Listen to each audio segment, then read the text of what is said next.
First, frustration building up at Camp Lejeune after a decades-long fight from families exposed to toxic water while serving there.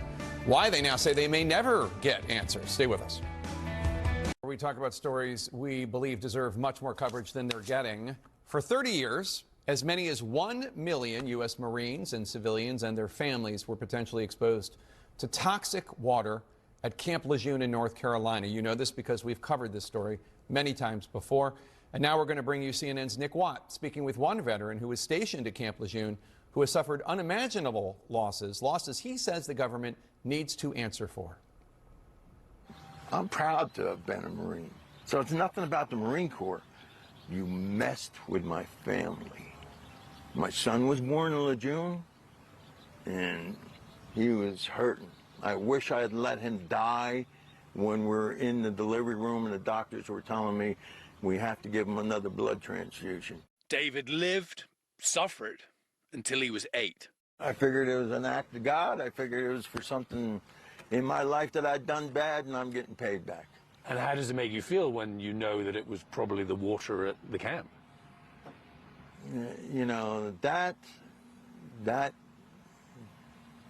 drives me crazy. Congress finally passed a bill in 2022 allowing Marines like Norm Stites and their kin to file civil claims over birth defects, cancer and more that they say were caused by contaminated water at Camp Lejeune. Remember all those injury lawyer commercials. You may be eligible for significant financial compensation. Please give us a call. Just over 400,000 claims have been filed, says the Navy. Just over 1,000 settled. And justice delayed can be, and in this case is starting to be, justice denied. Because people have died. Because people have died. Norm Stites has filed a claim for his son and himself. They found cancer in my thyroid. August 13th, I had another cancer removed from my bladder. Citing pending litigation, the DOJ declined to comment. They are stalling off, period. They don't want to pay the money? The only thing that myself and most of the people feel is, yes, it's the money. Here's the history. From 1953 through 1987, water at Lejeune was contaminated by an off-base dry cleaner, leaky storage tanks, and chemical dumping. As many as 1 million people were potentially exposed. Our clothes were washed in the water.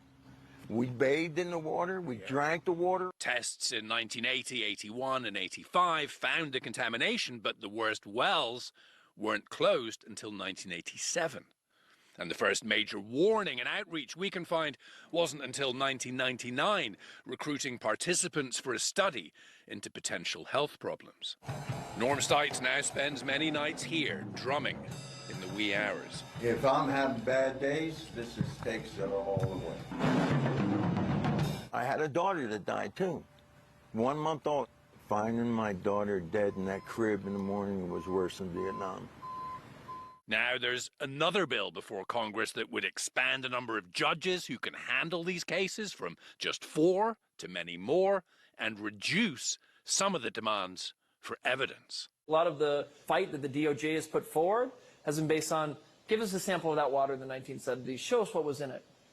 Well, the water samples don't exist. One of the other provisions here is to cap your fee. If a cap on my fees allows these senators and these representatives to pass this bill, I welcome that. Are you now at least optimistic that... No. Really? Really, no. It's just stall, stall, stall. Stall until you die.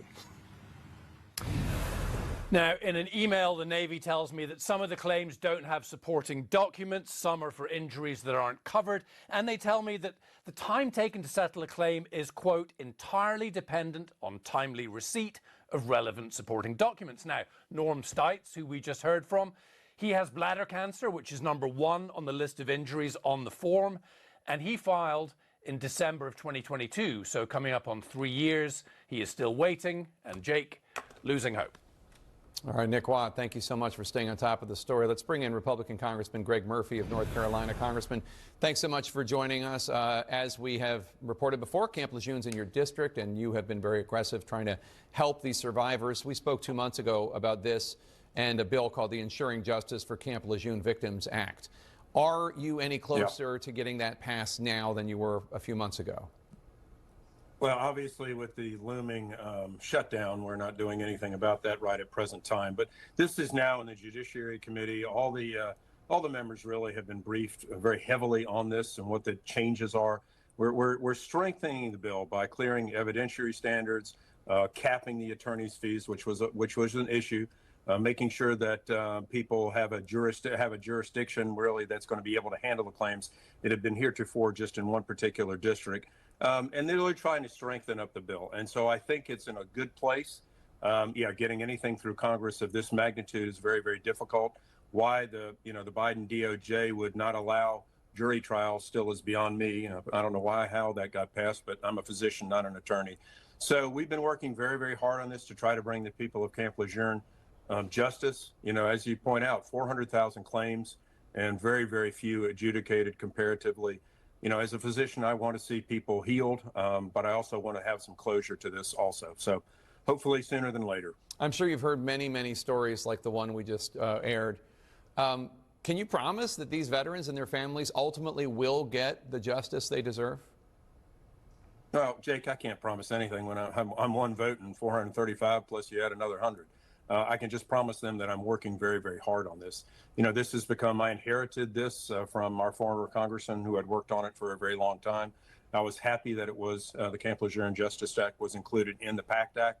But sometimes we have to go back and refine things for the Navy or whoever it is really to stand up and push forward. We're doing the very, very best we can, but I personally can't promise anybody anything. That wouldn't be fair. I appreciate your honesty. Can I just say that I just constantly find it amazing how, and I'm not talking about you, but how many ways we as a country figure out to screw our veterans. It never stops amazing me.